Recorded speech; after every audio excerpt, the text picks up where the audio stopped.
Hi, welcome back guys. This is your sensei, back with another fanfiction. This is the first part of What If Naruto and Ichigo Got Harem? Now before starting, please give this video a like and subscribe to the channel if you want more videos like this. Now let's get into the fanfic. Death is unpredictable.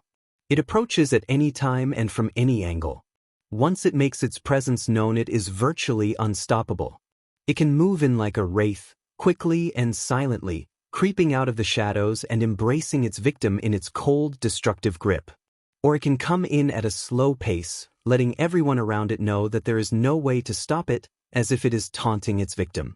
Death can also approach unexpectedly and to the healthiest of people, or children.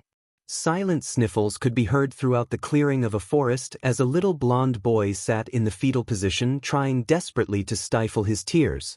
Pain and despair clouded his mind, and the silent question of why could be heard being asked over and over again. He was floating, suspended in the air, lying on his back motionless. His eyes were screwed shut as if he was in denial about what had happened to him, despite the broken chain that was connected to his chest. He didn't want to face that reality yet, that he had been murdered. But he knew. He wasn't an idiot. One doesn't go from being beaten and set on fire to suddenly fine and floating in the air with a chain screwed to his chest while looking as his mangled self from above. However, he just couldn't come to terms with it. He wasn't ready to die. He still had things to do, goals to complete. He felt anger and despair begin to build up inside of him. What did he ever do to deserve the agony his short life had shaped up to be? What god had he wronged in a past life to deserve this pain? He didn't know. He didn't want to know. He began to cry some more, not really knowing what else to do. He watched as his apartment burned to the ground, the flames never affecting his spectral form. He became lost in the fire's orange-yellow glow, and his tears glinted off of the flames like little gems. "Stupid villagers," he said to no one. "Don't you know it's wrong to kill little kids?" But no one was there to answer his question. Just like always. Just like it always would be. And as his despair began to grow, something began to change within him. All of his pent-up emotions began to burst forth, broken from the demon he'd spent 5 years building as the harsh reality finally set in.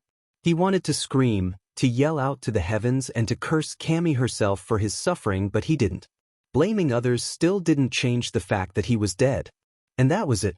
That realization and the final acceptance of the harsh reality, as if the words were a trigger holding up his last mental defenses.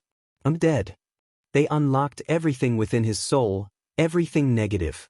And as soon as the boy uttered those words spoke with such extreme despair and agony, power exploded off of his small frame, the chain on his chest disintegrating in a matter of seconds. Tai. He crumpled and curled into a ball, desperately clutching at his chest. What's happening? He would never get his answer as a second later white liquid exploded from his mouth and eyes. Elsewhere, a little boy with orange hair stared in shock as his mother's corpse. Blood was everywhere and the smell of the rain still lingered in the air. The woman had a large hole through her back and out of her stomach, and the small form underneath her was in just as bad a shape. The boy's eyes were wide with terror as the memory continued to assault his mind. It was imprinted in his brain with frightening clarity. The girl, the surprise, the frightened yell of his mother as she jumped on top of him. Then nothing. It had all happened so fast. 1 second he was rushing to save a girl, and the next he's a ghost floating above the bodies of both his mother and himself. But one thing became clear to him almost instantly. He couldn't find his mother. He had searched for hours, calling out for her desperately. He ignored everything around him, even as a pair of joggers eventually discovered their bodies the next day. Even as an ambulance carried them away. He continually called out for his mom. Tears streamed from his eyes. Where was she? Where did she go? What happened to her? Did she survive? But that little feeling of hope was crushed when he saw his dad approach with a bundle of flowers, a picture and a pair of crosses. One for each of them. His heart wept as his dad cried for hours over their makeshift graves. He wanted to hug the man. He wanted to rush right over to him and scream that everything was all right. But he couldn't. Finally his dad left and the boy was left alone again to wallow in his despair. Unfortunately, the boy was very unaware of his own presence. Well, Weelo, what do we have here? A delicious-looking soul ripe for the picking. You'll taste marvelous, I'm sure. But before the boy could turn around and gasp in horror, a huge mouth snapped him up. And the massive creature attached to that mouth vanished through a black void. In a vast white desert with a pitch-black sky, a lizard-like creature the size of a man appeared through a void, looking quite satisfied. If not for its mask, one would be able to see its large toothy grin. I was right.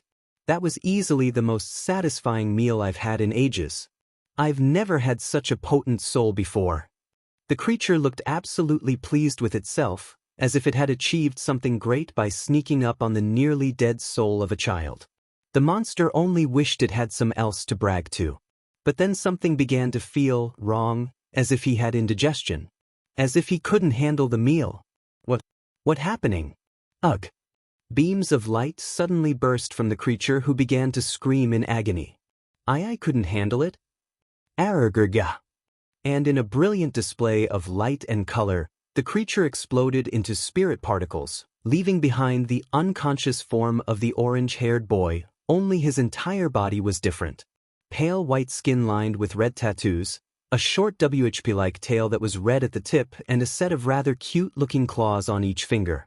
And as the spiritual particles began to disperse, the boy let out a groan, just as a sinister skeletal-looking mask covered his face and part of his head, leaving behind only his orange hair. They say fate likes to play games, to alter events in order to liven up the things around it. For the two involved, it would certainly seem that way. Because as a void opened up yet again, it dropped something out of it. The figure crashed into the sand next to the orange-haired boy. And when the sand settled, it revealed a small red and yellow masked fox kit with a hole in its chest. Time skip. Two childlike voices rang out at the same time across the sandy desert. But it's a monster-talking fox, they screamed at the same time as they pointed at each other. The two had been out for a few hours and had woken up at the same time. Memories of their deaths were threatening to overwhelm them once again. Then they spotted each other. Never in their lives had they thought something like this possible, and their first reaction upon seeing each other was to leap back and point while screaming in shock fear. Though they did calm down after a couple of minutes and opted to examine each other wearily. The orange-haired boy noticed that fox seemed to be having trouble walking. It kept trying to stand up on its hind legs only to fail miserably. What happened to me? He screamed as he finally took notice of his significantly altered body. I'm an animal now. Why? But the boy couldn't give an answer. He just stood there staring as the fox continued to try and stand up on hind legs. He had to admit to himself as well. This fox was way cooler looking than any he had ever seen. It was blood red with a single white patch on the chest. It had yellow paws and a yellow tipped tail. It also wore a mask. He didn't know foxes could wear masks. It covered its entire head save for the lower jaw and had a broken spiral-like symbol on the forehead. And where the ears were supposed to be, two long spikes of the mask slanted back in place of the ears. They looked more like they belonged on a rabbit, but it didn't bother him. It made the fox look cooler. But he still had to know. How can you talk? The question was full of childlike curiosity. The fox's attention automatically focused back on the orange-haired boy, and he too made some observations. And although he felt fear when looking at the creature, he still couldn't help but stare in fascination. He'd never seen a monster before, and since it wasn't attacking him, he figured he'd get a better look. The creature was about 3 feet tall and had white skin.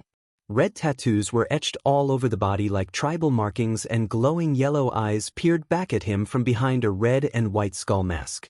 Bright orange hair stuck out and back like an urchin. It also had a tail. It was short and slightly stubby, but he could tell, given time and some growth, that the tail would grow to be used like a deadly WHP. The end looked like it had been dipped in blood. He had just began examining the clawed hands when the monster spoke in a surprisingly shy little boy's voice. Granted, the voice did sound slightly mechanic as it vibrated the mask in which it came out of. It's not polite to stare, he said quietly as if self-conscious. In fact, it was so innocent a tone that the fox's retort was killed before it even formed and was replaced by a sheepish laugh. Oh, sorry about that, it's just I've never seen a real monster before, so I was a dot curious. The monster crossed its arms as if offended. Hey, I'm not a monster. Are you calling me ugly or something? He said as he looked away and up at the sky. The fox's sweat dropped. Have you looked in a mirror lately, Skullboy? Hey, yelled the monster again. You're just a stupid furball. The fox growled, causing the monster to take a fearful step back, but then a random thought suddenly entered his head. Hey, you wouldn't happen to know where we are, do ya? I mean, I just died and all, and I was sorta expecting a place full of ramen and pretty girls to be my heaven. The monster gasped. You just died too? Then he made a gagging noise. Girls is icky. The fox laughed. Well, I guess that answers my question. Then both became solemn again. This is, said the fox as he sat on his haunches while his tail waved adorably behind him. The monster took a seat next to him and sighed. What do we do now? He asked. The fox shook his head. I don't know. I guess we're just gonna have to figure things out, huh? Said the monster.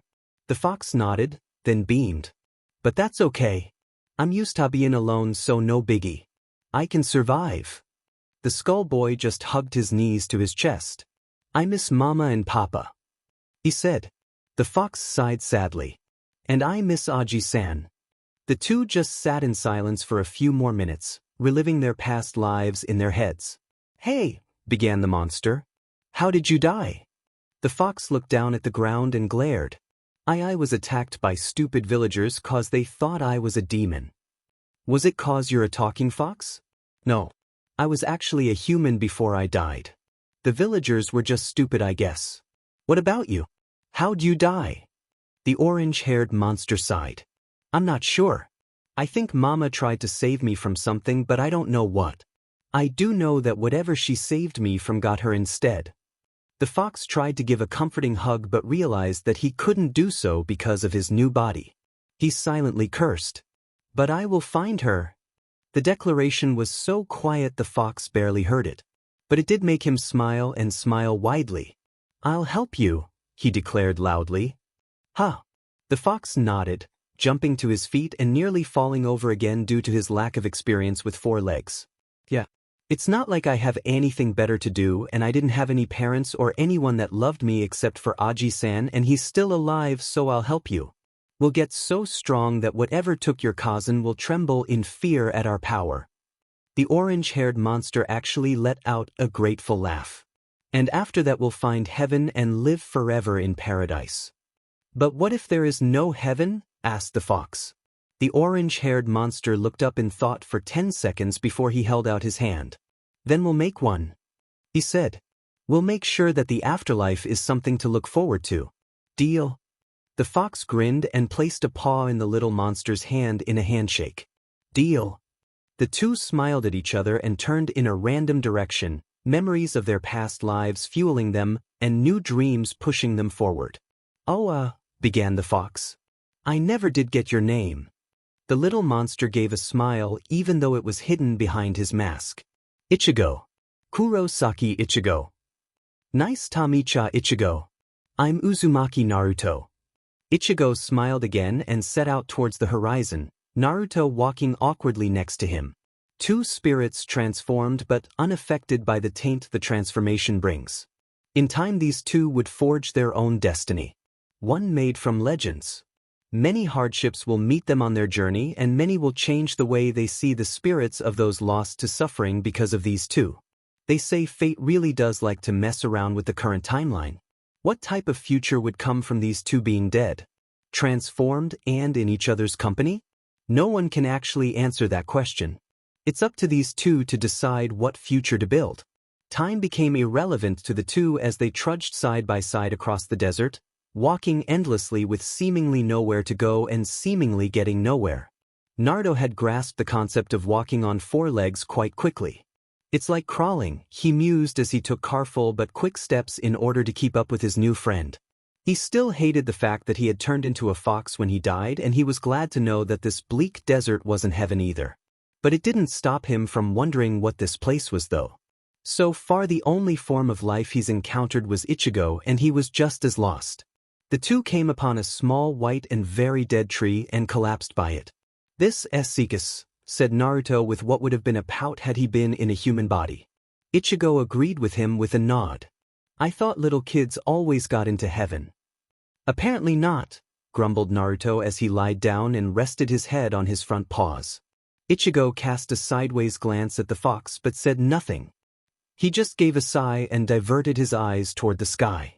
"It's so dark here," he muttered. "And it feels scary." He couldn't describe the feeling that constantly lingered in the air, but it did make him feel afraid, as if he'd get attacked if he didn't find a good place to hide. Naruto, on the other hand, just chuckled. "You die and turn into a skeleton monster thing and you're still afraid of the dark? Hey, shut up." Naruto laughed. "It's okay though, I know what you mean. This place feels extra funny. Do you think we should keep moving?" Naruto yawned. "Now we can sleep for a little bit." Ichigo's sweat dropped. "You've taken 3 naps already?" he deadpanned. Naruto shrugged. "So? I get tired easily." "You're just lazy," he said. "And you're a crybaby, but you don't hear me saying it all the time." Ichigo glared but said nothing else for a minute. "Just don't sleep for a day like last time." Naruto curled into a little ball and yawned again. "Okay," he said drowsily, already nodding off to sleep. The truth is that Naruto is actually tired very easily and he couldn't figure out why. When he was alive he had energy in droves. He could go on for days. But now that he's dead he seemed to have very little energy and was tired out very easily. It got better every day, but the first week he'd been here had been a real inconvenience. He was borderline narcoleptic. He gave a slight smile as he finally fell asleep though. He could feel his old strength and stamina returning a bit more after every nap. "Hey Fox, is it me or are you getting bigger?" The fox just shrugged and continued to walk. I'm not sure," he said. Ichigo examined the fox a bit more. He was indeed bigger. How the hell Naruto hadn't noticed was beyond him. The fox was nearly as tall as he was now. 2 months had gone by and both Naruto and Ichigo had adjusted well to their new lifestyle. Not that there was much to adjust to. They traveled all over the place, encountering nothing but desert and harsh winds, but they managed to pass the time by talking about their past lives. Ichigo still couldn't believe people like what Naruto had described of his home actually existed. Where he's from, the only ninjas he's ever heard of were performers and dramatic cartoons, and likewise Naruto had never heard of anything Ichigo had described. The level of technology Ichigo had described to him had amazed him. "We gotta find out how to go there someday," he had exclaimed. He had also ignored Ichigo's, "Aren't we dead? I don't think we can get back." The two talked about everything. Naruto found himself wishing he had lived in Ichigo's home, as the people there had probably seen far too much and far too busy with their advanced society to be worried about some random blonde kid, while Ichigo was interested in meeting the Sakura girl Naruto had talked on and on about. Something about natural pink hair just couldn't leave his curiosity button alone. They had also gotten a feel for each other's personalities a bit more as well. Naruto was hyperactive, loud, and overly cheerful, yet at the same time he was solemn, grief-ridden, and angry. Ichigo didn't blame him. He'd be angry too if he grew up being hated then murdered in cold blood. What amazed him though was that fact that despite all of his pent-up emotions, Naruto still had the capacity for great love and purity. He could tell just by the way he talked about the old man Hokage. Naruto had found Ichigo to be sarcastic, whiny, and prone to losing his temper. But Ichigo was very loyal and brave as well. His courage was matched only by a few, though it was hard to tell with no obstacles in the way to test his theory. Still though, he liked Ichigo's attitude. The two were also both surprisingly intelligent for a couple of 6-year-olds. 1 month after they had died and Naruto got the full story on how Ichigo died, including the part where he was eaten by a masked monster, they had come to the conclusion that the desert world they now traveled was the home world of all monsters with masks and that they were automatically brought here when they transformed. But it still didn't answer the question as to the reason they were transformed and sent to this world after they died, or where the hell all of the other residents of this world were. What did it mean? What did these transformed bodies represent? Were they being punished? Tested? Were they misplaced? Maybe this world was limbo? They couldn't find an answer. That is part of the reason they travel endlessly. They are searching for these answers. Hey, you know what? Began Naruto with a cheerful tone as he and Ichigo walked at a leisurely pace across the sand. Yeah? What? Said Ichigo in a more annoyed voice. Naruto grinned. I don't be like that, skullboy. I was just thinking that this place is like a giant sandbox that we have all to ourselves. Think of the fun we could have. Ichigo huffed. I hate sand, he said simply. Stupid kids that always tried to pick on me cause of my hair always played at the sandbox. Naruto deflated. You're no fun, he grumbled. Ichigo turned and gave the fox a stare for a few seconds before he spoke. And besides, you're a fox. How are you gonna build anything made out of sand without any thumbs? Naruto growled. Shut up, JRK. I would have found a way. Sure. Naruto was about to respond when he suddenly tripped on something and face planted in the sand. Ichigo burst into laughter. Hey, shut up. It's not funny. Naruto directed his glare towards what had tripped him. Stupid rock, he growled out as he took a swipe with his right paw. He gasped in surprise when the object suddenly sunk into the sand and out of sight. Hey, wait, what was that? Naruto instantly began to dig in the spot where the object was, curiosity having already overtaken him. Ichigo turned to watch his friend as he dug in the sand at an almost frantic pace. What are you doing? He asked. But Naruto ignored him. Ichigo sighed and sat down. Knowing Naruto, this could go on for another hour. Several hours later, Naruto leapt out of the large 10-foot wide, 13-foot deep crater with a disappointed huff. Whatever it was, it's gone now, he said as he took a bit of time to regain his breath. You think, said Ichigo sarcastically. I knew it was gone 10 minutes after you started digging. Shut up. Ichigo got back to his feet. So are you ready to go? He asked with a sigh. At Naruto's nod, the two turned away from the hole and headed off. Not even 3 seconds after they had vanished over the horizon, a single eye stalk rose from the center of Naruto's hole. It peered in the two children's direction, relief shining in its golden pupil. A foot more and that fox would have discovered him. He was glad they quit when they did. Otherwise he'd end up having to fight them. And he honestly didn't want to do that. Because even though they had the appearance of children, he knew that was just a facade. Because no child has such a powerful and unique aura. He was better off leaving the likes of them alone. Naruto and Ichigo, completely unaware of the creature they had barely missed meeting, just continued on, once again quiet. The two were quite odd for children. They could go on for hours, even days without uttering a single word, each one lost in their own thoughts, while at the same time they could talk for days on end about everything and nothing at the same time. They could get so caught up in their thoughts that they completely lose contact with the world around, something that could be considered quite dangerous for them. But to them it didn't really matter. They were in no danger as far as they were concerned. How could there be if there was nothing to endanger them? But even they knew that was foolish thinking. Obviously there had to be more than just them here. Especially if their theory about this place being the home for all masked monsters was correct. But even then they still weren't all that concerned. They were already dead. What more could happen? Hey, Ichigo, what's that? Asked Naruto suddenly as he looked straight ahead with squinted eyes. The orange-haired boy followed the fox's gaze and spotted his friend's object of attention almost immediately. It wasn't too far off, but at the same time quite a ways away. It shimmered against the sand a sickly black color, while at the same time seemed to take the shape of something. Naruto's eyes got wide. It's a person, he exclaimed. Come on, let's go, he said excitably as he dashed off towards the object. Naruto, wait, shouted Ichigo, but it was too late. The fox was already a few yards away. Ichigo sighed and gave chase. As the two got closer and closer, they were able to identify a bit more of the creature in front of them. It was hunched over and facing away from them, energy pitch black, swirling around it and disrupting the surrounding sand. It was powerful. The two children could literally taste the energy in the air. Whoa, exclaimed the fox kit as they came to a halt a dozen yards away from the creature. It was tall and humanoid, its mask resembled that of an ogre skull and its skin was orange-red. It stood there for a second, examining its own fists before it started to laugh. Ha ha ha. I did it. After hundreds of years, I'm finally a Vasto Lord. This is great. I can't wait to slay my first victims in this form. The creature laughed a bit more, and Naruto decided that perhaps it wasn't best to let this guy know they were there. So he tried to back away slowly, Ichigo mirroring him.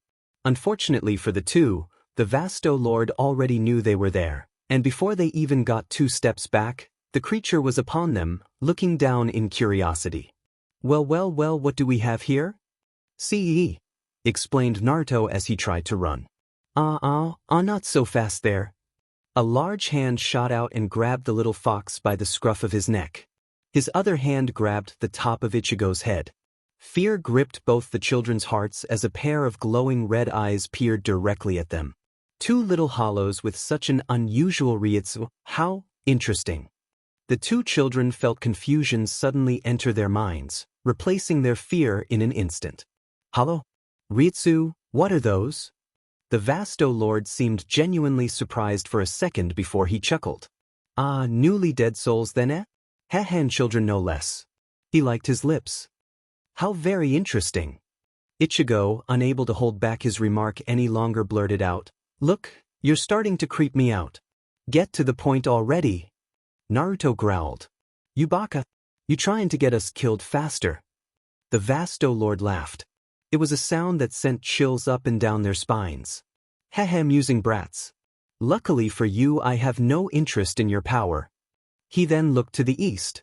"However, there are countless others that will definitely come after you. You won't survive a day if you face these foes, uneducated as you are." The Vasto Lord chuckled again. "You need to learn what you are." Then, the hollow vanished, taking the 2 with him.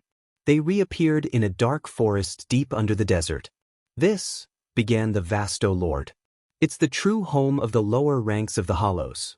This is where you 2 belong." Naruto looked up, confusion shining in his eyes. "But, I still don't get it.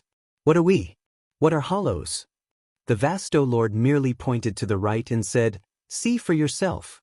The 2 children obeyed. What they saw shocked them to the core. There were hundreds of masked monsters gathered in a huge group, slaughtering each other, devouring body parts, ruthlessly ending the existences of those around them. Agonized screams tore through the air and ryutsu particles drifted through the air. For over an hour the 2 children watched, mesmerized by the brutality they were witnessing. Is this?" asked Ichigo as he took a fearful step back. This couldn't be happening. Naruto was in a similar state of mind. The Vasto Lord chuckled again. "Let me be the first one to welcome you 2 to Huecho Mundo, the home world for the hollow spirit, the only domain for the souls lost in darkness and despair to exist. This is the afterlife for lost souls." The 2 boys gasped and stared up at the larger hollow in shock. This was the afterlife? This was supposed to be heaven? This couldn't be true. It couldn't be possible. The Vasto Lord chuckled as he saw the emotions pass over the 2 children's eyes. "Hollows are beasts. We have no peaceful afterlife. Your only chance at survival." The hollows, killing each other, suddenly disintegrated, then reformed as one gigantic cloak-wearing long-nosed masked creature with a terrifying howl. "Is to get strong." Ichigo and Naruto could only stand there in shocked horror as it became clear to them. They were monsters. They were never going to see heaven. They couldn't even tell if a heaven existed anymore. Not after witnessing this. The Vasto Lord began to fade away, chuckling the whole time. "Grow strong, little hollows, learn to harness those unique energies you have," he said. "Because after all, the last of the hollows faded away and so did the Vasto Lord. That's all you can do." Hehehehe. Then he was gone. The 2 children were once again alone. The giant beast had lumbered away, now a mindless drone. Naruto and Ichigo felt like crying. Is that what they were doomed to? Was this their fate? To wander an endless desert slaughtering all who stand in their path for eternity? "No," said Naruto. "I won't." Ichigo nodded in agreement. "I'm not a monster. I won't be a monster." "We'll find heaven," said Naruto. "No," said Ichigo. "We'll create heaven. This afterlife as it is. I don't think it's much better for the people who haven't turned into hollows. I don't think a heaven exists. Naruto nodded and forced himself to turn away from the former battleground. But first, we do have to get stronger. Ichigo nodded reluctantly. Yeah, we'll have to fight. The two children nodded to each other one more time, then looked into the darkness that forest was enshrouded in. There were numerous secrets hidden in that darkness, danger hidden behind every corner. We'll get strong, said Ichigo. We'll become gods, said Naruto. We'll save my Ka-san and create a true heaven.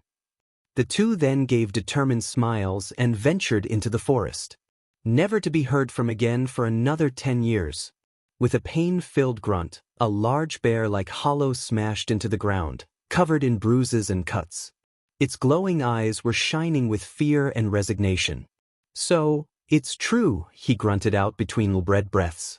A second later, a vaguely humanoid shape landed beside him and crossed its arms. Is what true? That you're really in a Juchu's class hollow? Because I really doubt that. The bear tried to glare but couldn't muster up the energy. Low-level trash, he said instead, causing the humanoid shape to laugh. This comin' from the guy who got his but hooped all over this forest? Peh. The bear growled and tried to stand again. This is a travesty, he muttered. I'm over 300 years old and 2 classes higher on the ladder than you. How can I have lost to trash weaklings like you? The humanoid figure laughed again. 300 and you're already in a Juchus? Well, that is impressive. Then he started thinking. Well, maybe your 300-year-old ego would still be intact if you'd stayed away from us, eh? Just because you're way older than me doesn't mean that I'm weaker. But knew you had to come over to play in the kitchen but couldn't take the heat. You a CK. The hollow roared. Don't taunt me. Taunt? I don't taunt people. What do you think I am? An a-hole? No, I tell the truth and that's it. The hollow succeeded in getting back to his feet. He towered 4 feet over his adversary like a menacing wall of flesh and fur. But the significantly smaller hollow didn't even so much as flinch. Hey Smokey, we've done this already, so why waste both our times? Phew, child. I will not be embarrassed like this. The humanoid hollow shrugged and sighed. Whatever, I'm leaving. I'm not done with you yet, insect. Face me. With another roar, the bear charged, its claws lengthening and getting sharper in an instant. Die. The figure sighed and without even pausing in his trek, bashed the bear in the side of the head with his tail, knocking him out. Geez. He continued walking. 10 years is more than enough to change 2 children. And that's exactly what happened. The two had learned a lot over the last decade. They had gained a lot as well: power, reputation, a good number of decent challenges. Hell, they even had a few hollows willing to be their underlings even if they absolutely refused to take servants. Such a thing is not something that should even exist in the afterlife, they had said to the numerous weaker hollows that had come to them. They had also grown. No longer were they the little midgets, as so many had found the pleasure of calling them. Ichigo stood an impressive 5'10", his orange hair was a wild mane of spikes that went down to his mid-back, and his tail really was a deadly W now, strong and dangerous like that of a reptile, and the markings on his body grew more intricate and appealing. He was often mistaken for a Vastolord due to his very humanoid shape, but confirmed just as quickly that he was not due to his Ryutsu. No matter how vast and different it was still that of a low-class hollow. Perhaps that is why he and Naruto were the constant targets of all of the higher-level hollows out there. Well, it didn't really matter to him at all. It gave him time to practice and get stronger. Naruto had grown as well. But, hey skull boy, that took you longer than it should have. Getting soft there are ya? Ichigo didn't even bat an eyelash as a massive masked fox with 7 tails crashed into the ground next to him. The creature was huge. He towered over Ichigo by more than 10 feet and radiated an aura more sinister feeling than Ichigo's. 4 years the two had questioned this, but they never could find an answer. The fox's fur was a mix of crimson, yellow, and orange. It was a uniquely appealing mixture that shimmered on the border between all 3 colors when the light hit him. Ichigo had called him Rainbow Fox for 3 years. The tips of his tails were bone white, as were the paws and underside. His mask stayed the same, only increasing in size with its owner. The broken seal on the forehead was also something the two had always questioned. But Naruto just couldn't piece together what it was there for.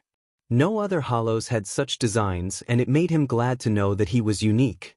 "Bite me, fox," said Ichigo with an annoyed huff as he continued walking. Naruto merely chuckled as he fell into place with his friend. It was quite an odd sight even in the forest.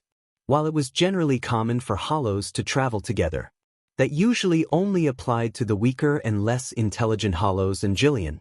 But to see two low-class hollows as intelligent as these two and as powerful, traveling together was odd, especially with the very obvious size difference between the two. By all rights, these two should be trying day and night to eat each other. Ichigo and Naruto hadn't even begun their plans to create a heaven for the souls of the departed.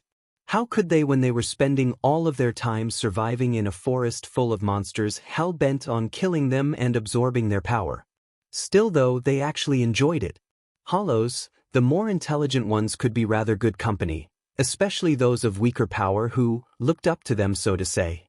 And since they had a certain reputation, they always had available sparring partners. Sure, many hollows mocked them at every turn, calling them soft pussies and such, but they still had fun. Ichigo smiled despite the fact that it was hidden by his mask. Naruto himself was similar to Ichigo in terms of thought. He had loads of fun. He had never been so free in his entire time existing. When he was alive, the pleasures he had access to now were denied to him with a vengeance. But after he died, he had gained everything he was missing out on: a friend, a goal, power, and a good deal of respect. He never told Ichigo this, but he's glad they were both killed on the same day. Otherwise, they would have never met. The two were 15 now, teenagers in human terms, but still babies according to the rest of the hollows. It didn't bother them too much. They knew that if they so chose, and they were smart enough, hollows could go on forever. But what did bother them is the constant disbelief they were faced with whenever someone faces off against them. They've literally had people swearing that they had some other more powerful hollows working for them behind the scenes, even as they were bashed into the ground by a tail or a fist. It was freaking ridiculous. The two were taken out of their thoughts by a sudden onslaught of spiritual pressure from right in front of them. It appeared so suddenly it momentarily shocked them both. Then a voice spoke up. Pale skin, orange hair, red tattoos, and a giant seven-tailed fox. Yep, it's them all right. Naruto and Ichigo stared at the figure of a humanoid reptilian hollow twice as large as Ichigo. It stared with a mix of anger and mocking at the two before it. We meet at last. You've been looking for us, began Naruto. Don't you got better things to be doing with your afterlife? The hollow glared. Don't mock me, boy. I'm here to see if those rumors spoken about you are really true. Ichigo sighed. Not this again. Naruto, you take him. The fox shrugged. Sheesh, it's always the same with you guys, huh? The hollow's eyes narrowed. I'm different from those fools that you faced in the past. Yeah, and we've heard that about a bajillion times too. Ichigo snorted. A bajillion? You're not even trying anymore to sound intelligent, are you? You lazy fox. Bite me, skull boy. Don't mock me, exclaimed the hollow. I'll have you know that I was a MSTR martial artist when I was alive. I won't be underestimated. The hollow charged straight at Ichigo, attempting to capture him off guard. Unfortunately, his path was rudely interrupted by one of Naruto's tails, which suddenly slammed into his back, tossing him like a rag doll clear over Ichigo and into the forest. He swings, he scores, said Naruto, clearly happy. Ichigo crossed his arms. MSTR martial artist, as if we haven't already faced every X-battle class there is. Naruto chuckled. Hey, remember that guy who said he was an emperor in life? Ichigo nodded. Yeah, and I still think he was telling the truth. Naruto shrugged, not caring at all, though the mocking grin could be seen on his maw. Whatever you say, skull boy, whatever you say. Ichigo was about to respond when he was suddenly booted in the side of the head and sent careening into a tree.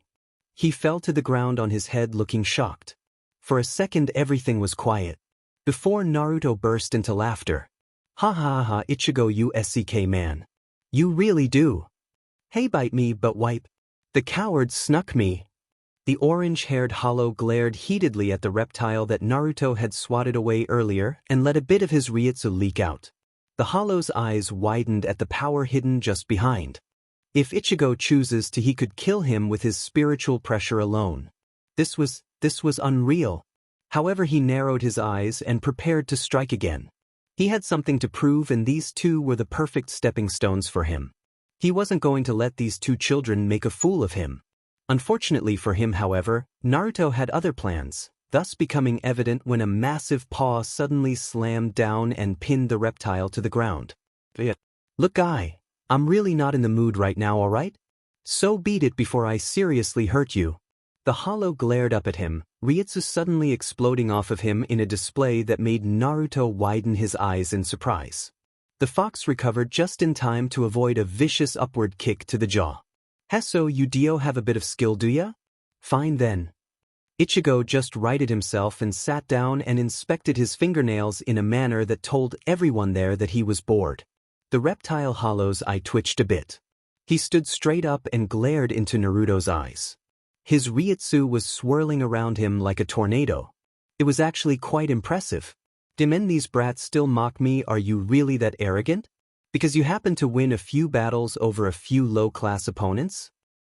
Don't make me laugh. I refuse to believe that the two of you are as strong as they say you are. No one with your philosophy could hold that type of power.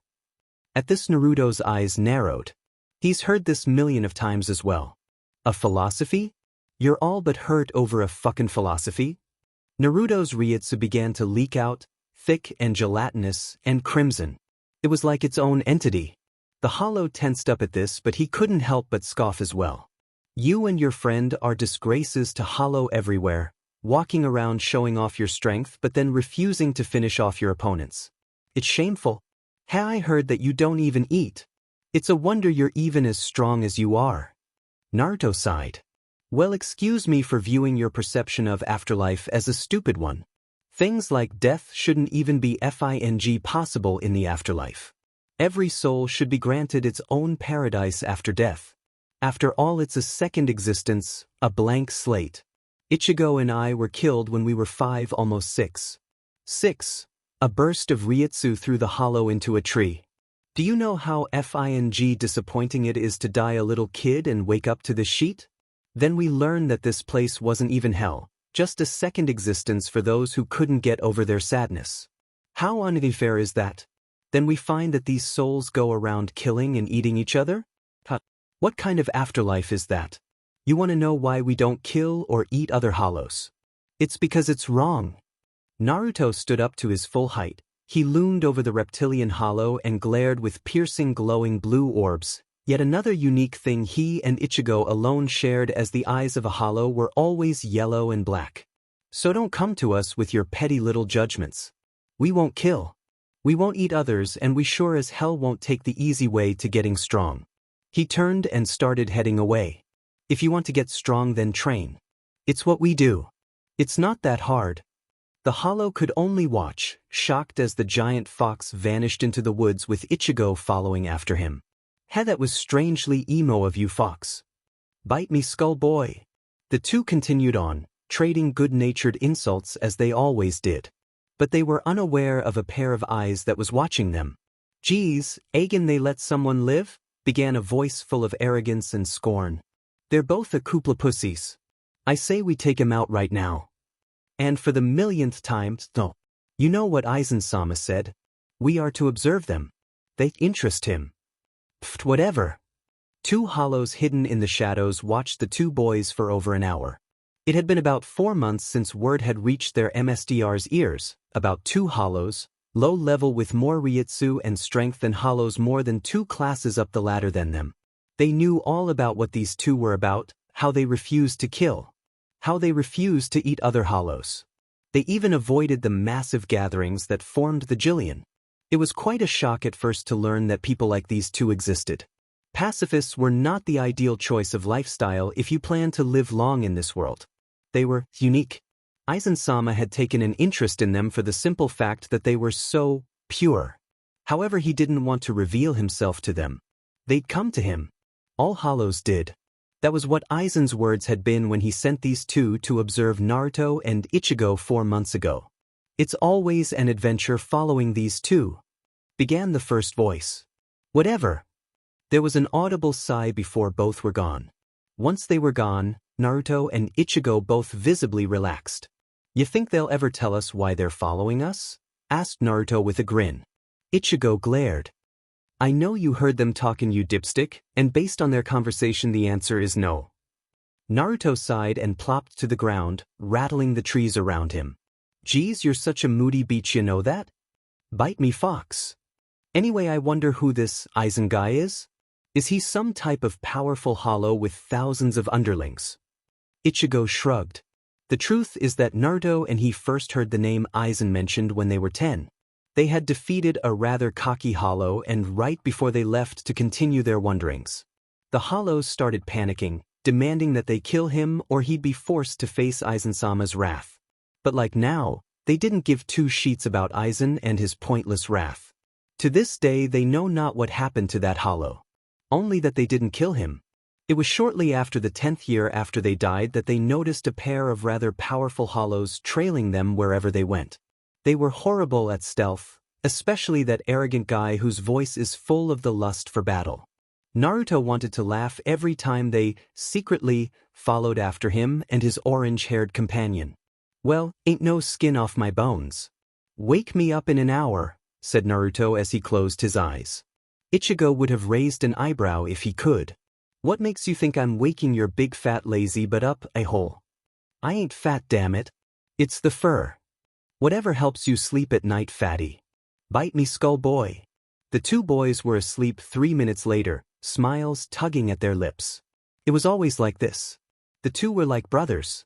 And only they could understand their relationship. Elsewhere. So, they are stronger than they were a month ago? Asked a male voice from within the shadows. It was a voice that was paved over with kindness and aristocracy, but also transparent and filled with dark intention. Two hollows stood rigid at attention, their entire postures desiring nothing more than to please the owner of this voice. Yes, began a female centaur-like hollow with green hair. They grow stronger every day and still they refuse to kill. I still do not know why this is, but I know it has to do with their dissatisfaction with the afterlife. There was silence for a second before, how strong do you think they are now? The second hollow scoffed. He was a large praying mantis with a mane of smooth black hair. They're nothing, he said. Hardly worth wasting our time observing.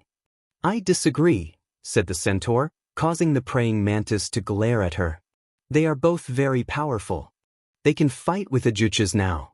The fox seems to be growing tails whenever he reaches a certain level of power. I'm not sure how many more tails he has to go. The orange-haired Vasta lookalike has gotten a lot faster and his Ryutsu recently took on the feel of a Shinigami hybrid. But I'm not sure. Perhaps he had Shinigami in his ancestry. I guess that in a few months they may even be stronger than some of the Espada. If anyone else was around they would have gasped. However, since it was just the three of them the responses were not all that noteworthy. I see, said the shadowy figure after a minute. Interesting. He seemed to contemplate for a few more minutes before the words came smoothly. Fight them.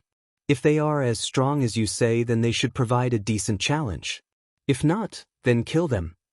What do we do if they prove to be stronger than us? Asked the centaur. The praying mantis scoffed. The shadowed man said nothing at first before he said, win their favor. Convince them to come to me. The two hollows nodded. As you command, Aizen-sama. Meanwhile, as Naruto and Ichigo slept, they spoke while asleep, their dreams seeming to take on lives of their own. It's time to begin, said a voice in Ichigo's head. It is time for you to begin your ascent to godhood, said a voice in Naruto's head. Impress me, Ichigo. Make me proud, brat. Fulfill your promise. Stay true to yourself. The two boys spoke simultaneously. Of course, Databeo. Naruto was having a very peacefully and admittedly rare dream-filled sleep when a yell of surprise jerked him awake and into a battle-ready stance in a near instant. What the hell? Where did this thing come from? Naruto, who had already been about to attack the cause of his friend's yell, face planted when he saw what the true cause of the yelling was. Ichigo had apparently woken up to discover a huge but cloth-wrapped butcher knife stabbed into the ground next to him. The humanoid reptilian hollow was circling the sword, cautiously poking and prodding it wearily as if expecting it to suddenly lash out and cleave him in half. "Geez, skull boy, you nearly gave me a DMN heart attack over a sword? Get your ball up, ya pages." Ichigo responded by bashing Naruto in the head with his fist. "Bite me, fox. You try waking up with a huge sword planted right next to your head. It looks like someone tried to kill me, you D-dash. With a gift-wrapped sword? As if anything, it's a gift from someone." He eyed the blade. It actually feels like you, almost exactly like you in fact. Weird." Ichigo looked at the sword again and crossed his arms, still not trusting the blade until Naruto's tail reached out and grabbed it. The giant fox was immediately assaulted by foreign spiritual pressure, causing him to drop it with a chuckle. "Yep, it's definitely a part of you. It's just as much AD as you. Pick it up, man, it's harmless." Ichigo wasn't entirely convinced. He saw Naruto flinch and drop the blade, but he did hear some of his friend's other words. So with a sigh he reached out and grabbed the blade. "How well would I know it is harmless?" he muttered as nothing happened. "See? I told ya, you worrywart." Still though, I wonder where it came from. Swords just don't appear out of nowhere for just anybody. Yeah, and as far as I know, hollows don't use swords. Ichigo pondered for a few more seconds before he shrugged and rested the blade on his shoulder. "Hey, you gotta admit it does look pretty bad but on me though." "Or like you're overcompensating for something," sniggered Naruto. "Bite me, fox." The two hollows sat in an awkward silence for about 5 seconds before they shrugged and stretched their muscles. So Ichigo had a sword now. It's really not that big of a deal in the long run. They headed out, once again wandering the forest. "Wait, why the hell would you need a sword anyway?" asked Naruto suddenly, making Ichigo stare at him as if he were stupid. "Where the hell have you been these last 10 years? Naruto chuckled and said, "Keepin' my vow to not kill anyone, you D-dash. The same vow you're now gonna find yourself hard-pressed to keep with that thing in your hand." Ichigo examined the blade for a few more seconds. Naruto was right. Something about this blade just screamed for the lives of hollows. How could a blade made to kill hollows manifest for a hollow? It was illogical. And who wields these blades originally?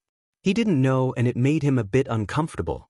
But getting rid of it felt wrong, very much so. "I guess I'll just have to make my injuries non-deadly. Hollows can regrow limbs, right?" Naruto laughed. "You can. You freak." "Bite me."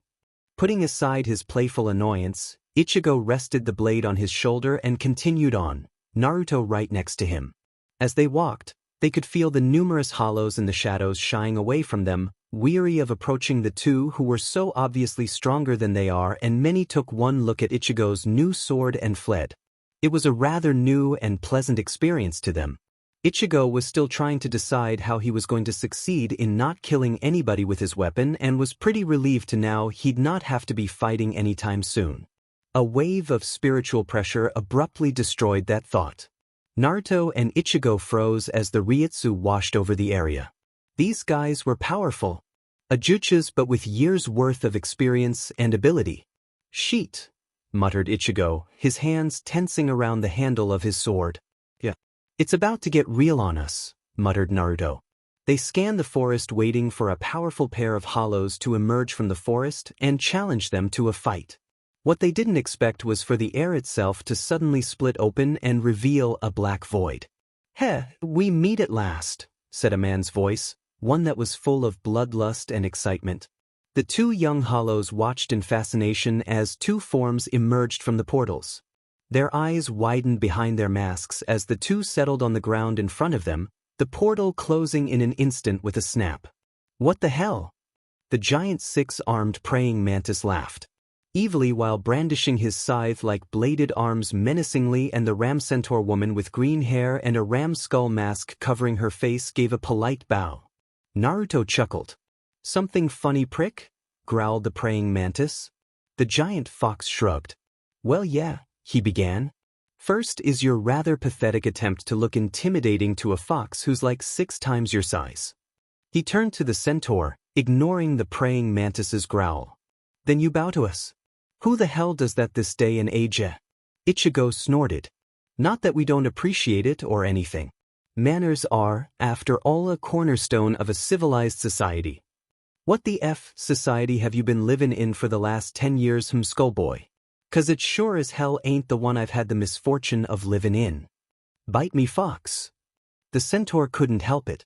She broke down into a fit of giggles. Her high-pitched but extremely cute voice reverberated through the forest, causing Ichigo and Naruto to look at her, confused and slightly amused by her voice. My, you two are different, aren't you? She giggled again. You're also very cute. Ichigo blushed but gave a grin. Hey, it's what we do, he said. Naruto turned away and said, being called cute is not cool in any way. When the woman who calls you it makes it sound like she's talking to a couple of toddlers. The woman laughed while the mantis snorted, uninterested. Naruto was actually surprised he hadn't said or done anything yet, as impatient as he seemed.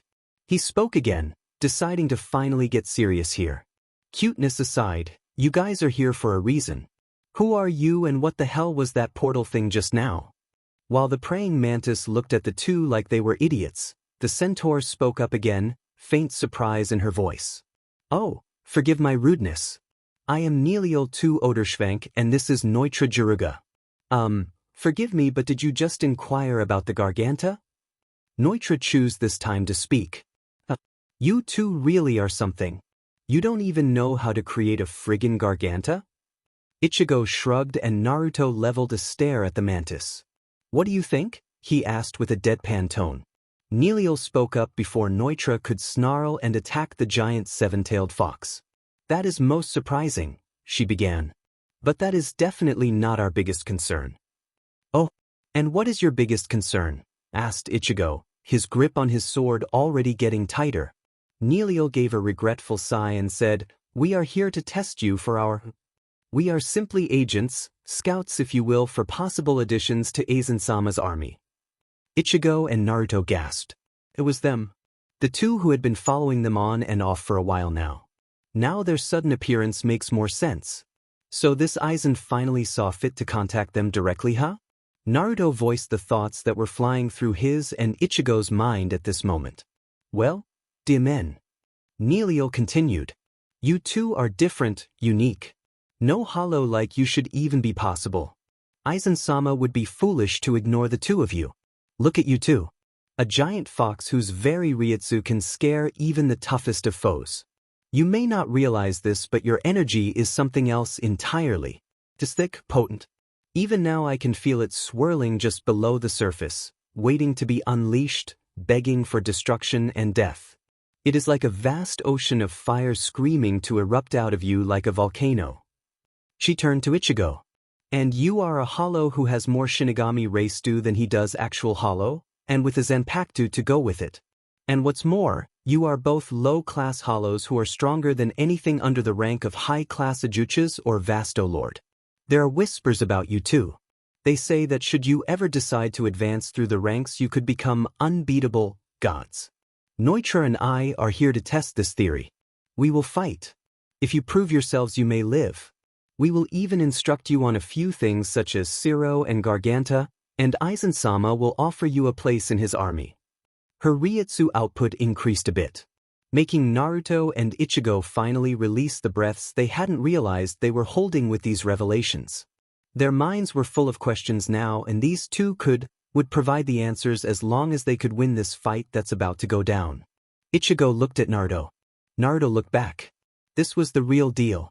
There would be no crude jokes, no witty comments, and no goofy antics. These two meant business. Dear men, they should have expected this. Why geez, said Ichigo as he held his Zanpakuto tighter. That was another thing he was going to ask her when this fight was over.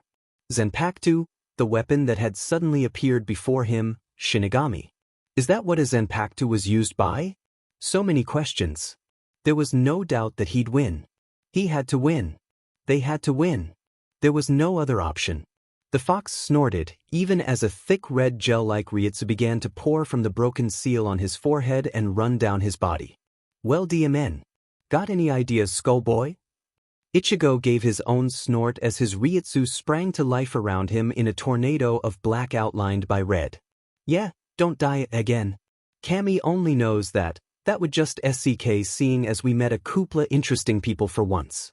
But I saw you staring at Neilio-san's rack. Don't try and act all mysterious with me or her cause it ain't working. Bite me fox. Like you ain't staring either, muttered Ichigo with a raised middle-clawed finger. Neilio blushed and covered her chest with her arms. The red Ryutsu encased Naruto's body and vanished briefly before it exploded in all directions as it radiated with pure raw emotion and power. Neilio's eyes widened as the fox gave a loud roar while Neutra grinned. Ichigo's power did a similar explosion as he clutched his Zanpakuto. You'll have to excuse me, began Ichigo. I've had this sword for like an hour. Then don't use it, idiot, said Naruto. F you damas. Worry about your own fight. Neilio eyed the two hollows as they finally stopped bickering and faced them. She was still blushing a bit but she did tense up. Looking at her own partner she gave a slight nod. Ready when you are, she said. The praying mantis laughed. Hell yeah, yellow Ryutsu exploded off of him in a show of power that actually shocked the two boys. Fox boy, you're mine. He vanished. Sure dash. 6 claw tips slammed into Naruto's mask with the force of a freight train and sent him flying into the forest. Neutra wasted no time and dashed after him. Ichigo started at Neilio before he sighed and stuck his Zanpakuto into the ground. Dunno how to use it so? Yeah. Neilio giggled. That's fine. She crouched and lowered her head as if to ram him. Now then, I hope you can fight. I normally abhor violence but I'll follow Aizen-sama to the ends of the world. His orders are to fight you and fight you I shall. Purple ray stew exploded off of her and she looked up, light brown eyes crinkled in a smile. Ichigo's own eyes narrowed. When this is over you're gonna tell us who this Aizen jackass is. Because it's quite rude to send his lackeys to spy on us for as long as he's been doing. Neilio's eyes widened in surprise, then she was forced to dodge as Ichigo launched himself at her, slamming into the ground with a punch a split second after she moved. You knew we were following you. It wasn't a statement. Of course. No offense lady but your steel really is. Neilio giggled again. I see. She vanished. Ichigo vanished. They slammed into each other at full speed and a shockwave of power followed. It looks like you have some questions to answer as well, Skullby-kun. Ichigo twitched in annoyance as he swung. Several hollows who had been brave enough to stay to witness the battle watched as Naruto flew through the air, backflipped, and planted himself into the huge branch of a petrified tree. He leapt to the side a second later, just in time to avoid Neutra as he speared into the tree. Ha! He exclaimed as he immediately launched himself at the fox. One claw swung horizontally at Naruto, who ducked his head. A second claw went for his left forepaw but was avoided when the fox simply lifted the limb. Neutra grinned some more of his claws flashing like lights as they attempted to slice and dice the fox hollow. Die! All 6 claws came at him in a scissor attack. Neutra grinned. Thumped. Wah! Naruto chuckled. As he pushed the claws back with a single tail, the appendage was more than twice as wide as Neutra and his claws hardly did any damage at all. Don't tell me you forgot about these already, did ya? The praying mantis jumped just in the nick of time to avoid a second tail as it nearly crushed him. Little bug should choose his fights more carefully, you know? I can't even feel your attacks. And here I thought you'd be a challenge what with that initial attack and all. Ajucha's my butt. Sounds like this Aizen guy's a real idiot as well if he thinks you guys are strong enough to challenge the Skullboy and I. Neutra sneered. Don't look down on me, team. More Ryutsu exploded off of him as he raised his head. Naruto looked on, interested as he felt a massive buildup of Ryutsu in F Mantis's mouth. Let's see you act all smug after this speech. Zero. Naruto gave a surprised yelp as a massive wave of yellow energy exploded from Neutra's mouth and shot at him. A second later the forest was rocked by a huge explosion. 2 blurs shot to and through the forest clearing, impacting each other periodically, sending shockwaves every time they impacted. Ichigo and Neilio were moving fast, very fast. The green-haired woman had been shocked at first to learn of her adversary's speed but had quickly adjusted to it. She was even coming to enjoy it. Ichigo jumped up over Neilio and tried to kick her in the back of the head. She reacted far faster than he thought capable and swung her arm in a backhand, smashing Ichigo in the side of the head and sending him careening to the side. He recovered and landed on all fours, hissing like a snake as his eyes flashed. He shot at her again and reared his fist back. She gave a playful, tisk, before she leaned forward and smashed her head into his before she raised her front legs and slammed her hooves into his chest. However, she didn't escape unfazed. Ichigo's tail slapped her upside the head as he flew away with a grunt. Ugh! He exclaimed as he bounced off the ground like a stone over water until he smashed into a boulder while she recovered from the dizziness that last hit had caused, staggering a bit before she regained her composure. You will have to do better than that, Ichi-kun. Ichigo scowled and jumped to his feet. I'm just getting started, he shouted as he shot up then at her. Take this. He came down like a meteor with both feet forward in an attempt to hit her in the midsection. It worked and Neilio was sent skipping across the ground. Ichigo gave an excited snort. How's that for your butt, lady? Neilio shakily got to her feet as she clutched her stomach in pain. That hurt, she said, sounding like some kind of ditz. You're really something, aren't you, Skullby-kun? Stop calling me that, damn it. Neilio giggled as she took a couple of shaky breaths. It seems I underestimated you. Ichigo crossed his arms. Yeah, so does everyone else. You ready to give up yet? He asked. Neilio giggled. Ichigo was quickly getting used to annoyed by her giggles but chose not to say anything. I'm sorry, Skull-kun, but I still have one more trick up my sleeve. Impress me then, and I will concede to you. She held her arms out in front of her and began to glow with Ryutsu. Ichigo contemplated charging her while she was distracted but then dismissed the idea. Whatever she had up her sleeve couldn't be that bad anyway. I apologize for hiding this from you. I didn't think I'd have to reveal it to you. In a flash of purple, a huge double-ended lance appeared in her hands. Meet Gamuza. I've had it ever since I first became an Ajutsus. I wonder if it has the potential to become a Zanpakuto? Aizen-sama certainly thinks so. Ichigo's eyes got wide. Sheet. A weapon? Damn it, I'm screwed. What do I do? What do I do? Neilio twirled her lance above her head a few times then prepared to strike. Here I come, Skull-kun. Damn it. He barely avoided getting stabbed in the eye but did not avoid the spin move Neilio did, much like one would handle a bow staff, and was smashed in the side of the head. He did 2 cartwheels before he collapsed in a heap. His head was ringing. Oh, that hurt. Now how am I gonna get her? He was no idiot. He knew she was a emissary of that thing. He had no hope of getting to her now. He didn't know what to do. It was purely by chance that his eyes landed on the Zanpakuto still stabbed in the ground. He gasped. That's it. Faster than Neilio thought he could move in his current injured state, he shot at the sword and grabbed its hilt. I may not be able to use it, but it's better than nothing. He took a step forward and froze in shock as his sword suddenly began to glow. A sudden explosion of pent-up Ryutsu tore the clearing apart as a voice that sounded both relieved and annoyed sounded inside Ichigo's head. It's about time, Ichigo.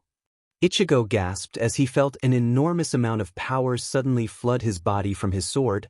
His Ryutsu skyrocketed and exploded upwards like a fountain. Neilio gasped and dropped her lance. Wow. Ichigo's eyes began to glow a bright blue as the Ryutsu poured out of the Zanpakuto, using Ichigo as a conductor. What do you think you are doing? I am your Zanpakuto, Ichigo. Never discard me like that again. Remember, you are no longer fighting with just yourself. I am here now and I am a part of you. Hey, it's no wonder this hollow is beating you so easily. You've been fighting at half strength the whole time. A second later, the Ryutsu suddenly stopped, leaving Ichigo standing there with a shocked expression. Remember my words, Ichigo. He slowly looked towards Neilio and said, Wow, what a rush, before he passed out. The dust was clearing and Neutro was looking quite smug. BSRD. I knew you weren't worth shit. He went to turn away when a shadow suddenly loomed over him. That so? Well, explain to me why I'm here then, a little bug. Neutro only had time for a surprised gasp as he turned, and was promptly clamped in the teeth of the giant fox. URG. Naruto jaws clenched a little tighter, cruising the air out of Neutra's lungs and causing him to pass out. Naruto snorted and began to make his way towards the clearing where Naruto and Ichigo were. She better be awake. I want to learn how to use that portal thing, damn it, he muttered. However, all thoughts of questioning fled his mind as he saw the state of the clearing. As his jaw dropped, letting the unconscious Neutra drop to the ground, he exclaimed rather loudly, "The F did you guys do here, geez? And Skullboy lost? Get your butt up, damn it." Ichigo was forced out of his slumber by Naruto bashing him in the head with a tail. A tail that was as thick and heavy as most trees. "Argakai! Yudi dash! What the F was that for?" yelled Ichigo as he clambered out of the indentation his body had formed due to Naruto. The fox snorted at him.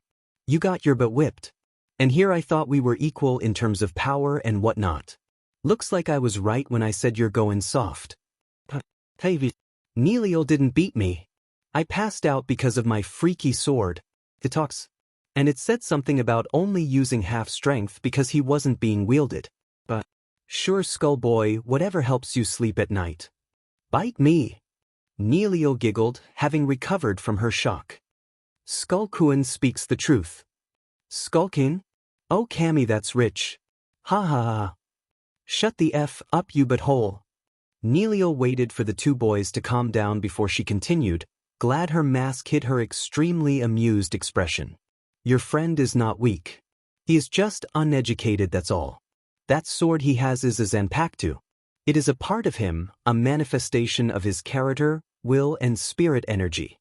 The whole time we fought he wasn't using it, and still he managed to face me on a pretty even platform." Naruto nodded. "Okay, fine, I'll accept that. Had me worried there for a second, Ichigo. Thought you've been lying to me all these years. And you'd have been a fucking idiot not to have noticed if I was oh wait, you are an idiot. Bite me, Skullboy. Anyway, we won, right? You gonna show that portal?" Naruto smiled. "I'll concede. Though you didn't defeat me, your power has impressed me. I will show you how to open a Garganta to the living world. Be warned that Shinigami patrol there constantly, so be on your guard." Ichigo's eyes widened at the living world part of the sentence. He already knew where he wanted to go. He gave a bow. "Show us, Nelsama," he said comically, causing Naruto to laugh. Naruto was just as shocked. "It's rather simple, really." She gestured with her hand and the Garganta appeared before her. "Focus your spirit energy and visualize your destination, then make a cutting motion, as if you was trying to splash through a waterfall." She grabbed Neutra and headed into her portal, grinning. "Johnny, until we meet again someday." The portal closed, leaving behind the two boys. I didn't think we could ever get back, that I thought we were stuck here." Naruto smiled warmly. "Looks like we were wrong, eh?" "Yeah." Ichigo followed Naruto's instructions and made a cutting motion with his claws while focusing his Ryutsu and repeating the destination over in his head. A Garganta opened up. Ichigo felt his excitement grow. Naruto grinned. "So where to, Skullboy?" Ichigo smiled as he rested his Zanpakuto on his shoulder and said, "My hometown. Karakura." The giant fox nodded and the two stepped into the Garganta without hesitation. Above the town of Karakura, a portal opened up. And out of that portal came a massive outpouring of spiritual pressure that caused everyone able to sense it to gasp and shudder in primal fear. The energy flooding the city was wild and uncontrolled. Whatever possessed this Ryutsu was inexperienced in suppressing it, as if the being who possessed this power had no need to force it down. Weaker hollows all over the city gave terrified howls and disappeared back to Huecho Mundo, wanting nothing to do with this power. Pluses broke out into a terror-fueled sweat and ran for cover. Two beings emerged from the portal and floated there dazed for a second. The Garganta snapped shut and the spiritual pressure faded away as it adjusted by itself to this new environment. It was still overwhelming and powerful, but it was stable now. Naruto shook his head. "Wow, what a rush. That sheet was crazy," he exclaimed with a huge grin. Ichigo adjusted himself as well before he rubbed his forehead. "Man, you're not kidding." He shook the cobwebs from his brain and gave a sigh. "But at least we're here now." He looked down at the city before him. Naruto did the same and felt his eyes grow wide. Ichigo smirked. Welcome to my world, Fox. Welcome to Karakura Town. His voice. It was thick with emotions, overwhelming happiness, pride and sadness was thick in Ichigo's tone as he gazed lovingly over the home he hadn't seen in 10 years. Naruto's eyes swept back and forth over the city before him. Wow! This was so different than Konoha. He may not have seen his former home in 10 years, but he has a perfect memory of it. This city was a hub of technology and advanced society. And far larger than Konoha could ever hope to be. Things he'd never even dreamed of seeing were everywhere. Large metal carts that moved on their own shot up and down cement roads far faster than any mount ever could, lights coursing with electricity without the aids of seals or chakra, and people running about, living happy carefree lives without the threat of war at their doorstep every waking hour. This is Ichigo's world. This is Karakura Town. Ichigo seemed amused by Naruto's wonder. Come on, Fox. I'll show you around. Naruto gave a nod, excitement growing some more. Yeah. She was in this town on a training trip for new recruits to her division. This town was perfect because of its high concentration of spirit energy. Hollows were all over this place and she knew her subordinates would have no trouble here. Those thoughts were all through her head for 3 days, until the entire city was suddenly rocked by the power of 2 hollows that bordered on the lines of ridiculous. These hollows were powerful. They easily had more Ryutsu than most captains and their energy was unique even for hollows. As soon as she felt it, she rushed to the general area, making sure to stay out of sight, her subordinates following close behind. What is this? She watched as 2 hollows emerged from a garganta over the city. One of them was massive. It had to be a Minos judging from its size. It was a huge fox with shimmering yellow-orange-red fur and it had 7 tails. Its eyes wandered over the city with an emotion that downright scared her. Excitement. It had never been here before. That look in its eyes could only mean one thing. The second hollow, though, caused her to gasp. It was a rather basic-looking hollow actually, pretty humanoid with a long WHP-like tail and red tattoos up and down its white skin body. From a distance, it could be mistaken for a vasto lord by a rookie or an inexperienced hollow or shinigami. But the fact that it had a rather large zanpakuto resting on its shoulder is what made her gasp in shock. She was just about to pull out her cell phone to contact the Soul Society when she heard the small hollow speak. Welcome, Fox. Welcome to my world. Come on, I'll show you around. She stopped, simply because she was once again shocked by the hollow's words. His world? Show him around? Like some sort of tour guide? What the hell? She watched as the 2 hollows drifted towards the ground and landed on the roof with a gentle thud, taking care not to disturb anything. She turned to her subordinates. We follow them. Stay out of sight and keep your Ryutsu hidden. This is training. Do not let me down.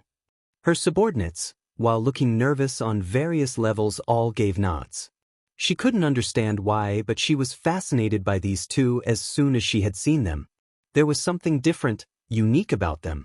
She and her group followed the hollows all through the city, listening as they interacted with each other. The smaller hollow had great knowledge of this city and his voice was full of adoration as he showed his companion around, pointing out things like restaurants, stores, and even the river that ran through the town. He was born in this city, had lived here. But how is he the way he is? There is no anger in his voice, no bitterness and no ill intent. She'd been following them for a while and they had bypassed 6 souls already who were hiding in terror at the sight of them, ignored them completely. And that zanpakuto? How could this hollow have one? Where did he get it? She wanted to know. She followed them for the rest of the day and well into the evening. None of them had been noticed yet and this pleased her. This was a promising bunch, these recruits. This is where it happened. The smaller hollow became somber as he stood at a certain point by the river. The fox nodded. Your grave, huh? Well, at least it's nicer than my grave. Nice sparkling water and green grass in a peaceful city beats a dumpster in an alley any day. The smaller hollow snorted. You sure? I thought rodents liked the garbage? Bite me, skull boy. And I ain't no demon. Rodent and foxes are too noble to degrade themselves by digging through trash like some kind of mongrel. What are we? Stray dogs? Pfft, I bet I could find a fox right now in this city digging through the garbage. Heh. Whatever. The fox looked up. So this is your home village, eh? It's impressive. That much I'll agree on. The smaller hollow nodded. Yeah. Not a thing has changed either. The fox shrugged. I'm sure Konoha is no different either. Might have a new Hokage. I know the old man was pushing it when I was alive still. Ichen. The fox eyed Ichigo for a second before he spoke again with a bit of a chuckle, remembering someone else from his past who used to say that a lot. Now that we're here, you gonna go visit your family? It'd be nice to know how they're doing after 10 years, right? Her eyes widened as she heard this question asked. This hollow still had family here? This wasn't good. Surely he'd go right for them with the intention of devouring their souls. Her hand went to the hilt of her zanpakuto, but the hollow's next word froze her in place in an instant. Pfft, are you shitting me? Unless they can see ghosts, which is likely that my sisters will, since I remember I could as a child but my old man couldn't, it would be pointless and I ain't going anywhere near there on the off chance that they can. Not to mention my appearance. I'm not gonna risk giving the old man or the brats nightmares. The fox laughed. Yeah, you are pretty dim and ugly. I'm surprised I don't have nightmares after 10 years of seeing your face every day. Bite me, fox. The fox chuckled. Maybe someday, eh? The small hollow sighed and gave a nod. Yeah, someday. She was stunned. What's with these two? They sounded so human. So innocent, pure. What the hell was she doing even following them and listening to them talk instead of eliminating them? Your sisters. Are they hot? Bam. The smaller hollow leapt up and bashed the larger one in the face with the flat of his zanpakuto. Never ask me something like that again, you team. Hey. I was just a skin UD dash. I guess I shouldn't though. Not like you'd know after 10 years anyway. They be like 11 or 12 right now, you FNG pervert. Back off. Alright, geez. But just so you know, 12 and 15 are hardly far apart at all. Bam. Oh. Damn it, skull boy. She actually giggled a bit despite her best efforts to keep it in, shocking some of her subordinates. But her hard glare let them know that this was not to leave the circle lest they want to end up with slit throats. She turned back towards the hollows and gave a sigh. As much as she hated to admit this, she couldn't face them as she was anyway due to having a limiter placed on her, and they were far too interesting to kill right away. We retire for the night, she began as she turned to the recruits. We will be keeping tabs on those two hollows starting tomorrow, but do not attack them. They are far beyond you and I at the moment. And it was true. These hollows were easily at captain level. She'd never be able to take them both on with this limiter in place. Hi Taicho. The group all vanished via Shuinpa and headed off to rest for a bit. A week later found a content Naruto and Ichigo relaxing on the roof of a rather large apartment complex observing the city. The two were silent, just enjoying the tranquility. Naruto was happy for his friend, extremely so actually. He could only imagine how great it felt to actually be able to see his home again. Almost forgot what it was like to be in this city. Naruto nodded his head, barely moving at all as he rested it on his forepaws. Ichigo chuckled. Lazy but fox. Bite me, skull boy. He half-heartedly tried to hit Ichigo with one of his tails. Ichigo chuckled again. The two descended into another silence as they watched the sunset. It was refreshing. After years of seeing the same dreary black sky and crescent moon, they were both immensely glad to see a sunset again. They actually couldn't fathom how other hollows could even prefer that depressing place over this. He wondered what Naruto was thinking. Probably about that Hokage guy, he mused. 10 years and the fox still hadn't run out of things to say about that man. Ichigo was actually looking forward to going to Naruto's home world and meeting him once they figured out how to get there. And they were going to get there. It simply was not acceptable to them that they couldn't. Holy shit, Ichigo, look at that bombshell. Ichigo jumped at Naruto's sudden excited yell and he glared. What the hell are you yapping about now? Naruto pointed. Look.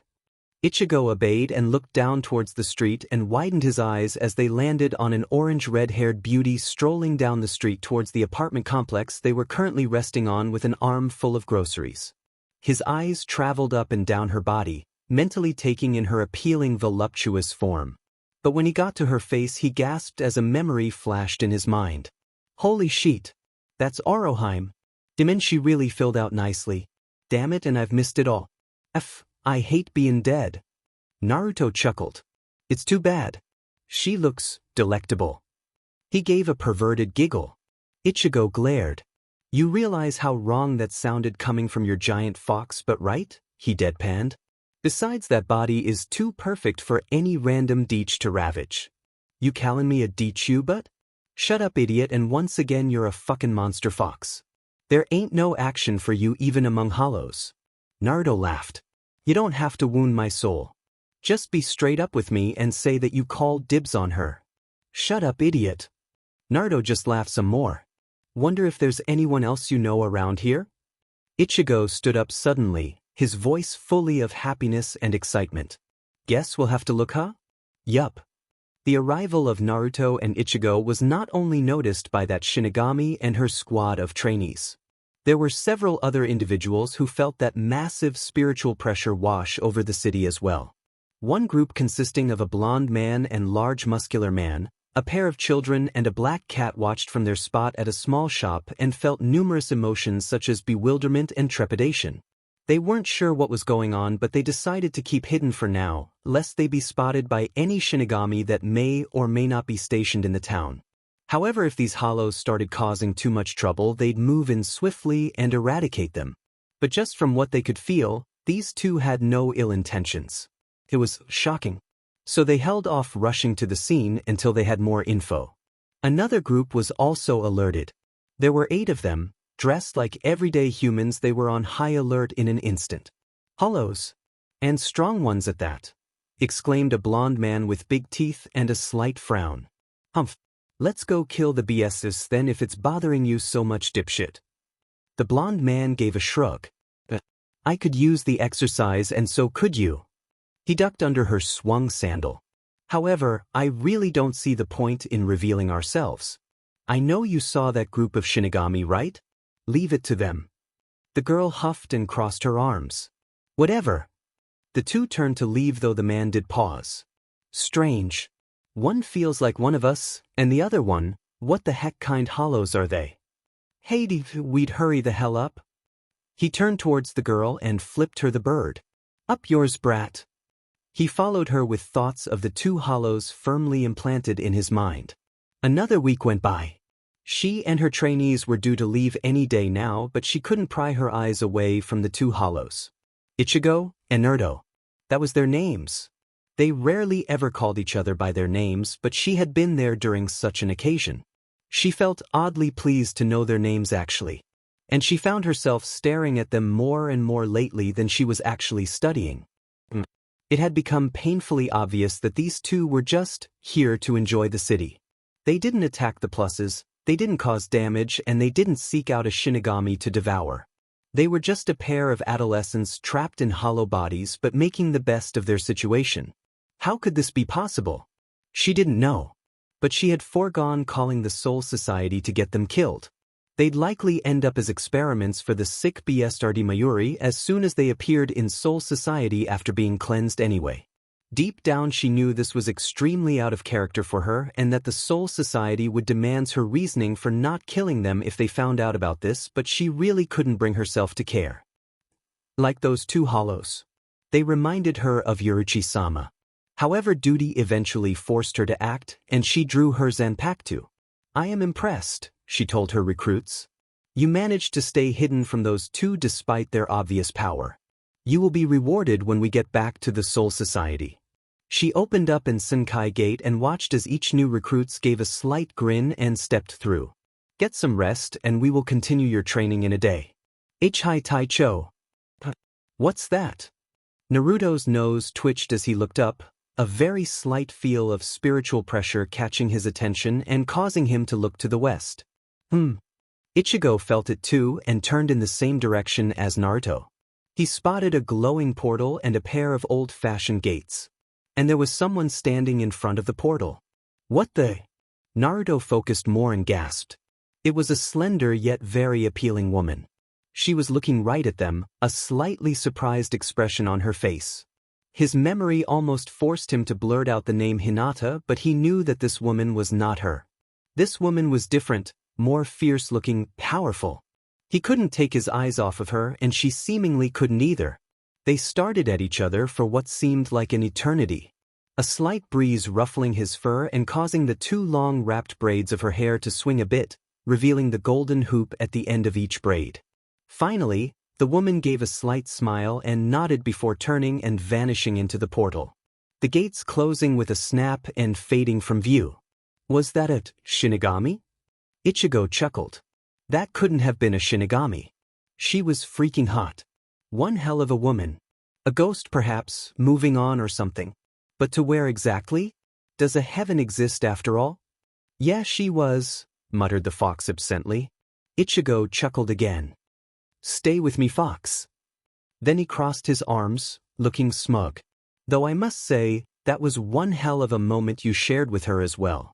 Guessing you call dibs? Shut up, you dumb butt. Though his voice was a bit shaky and flustered. As she moved through the portal, she was a maelstrom of flustered thoughts. That hollow's gaze.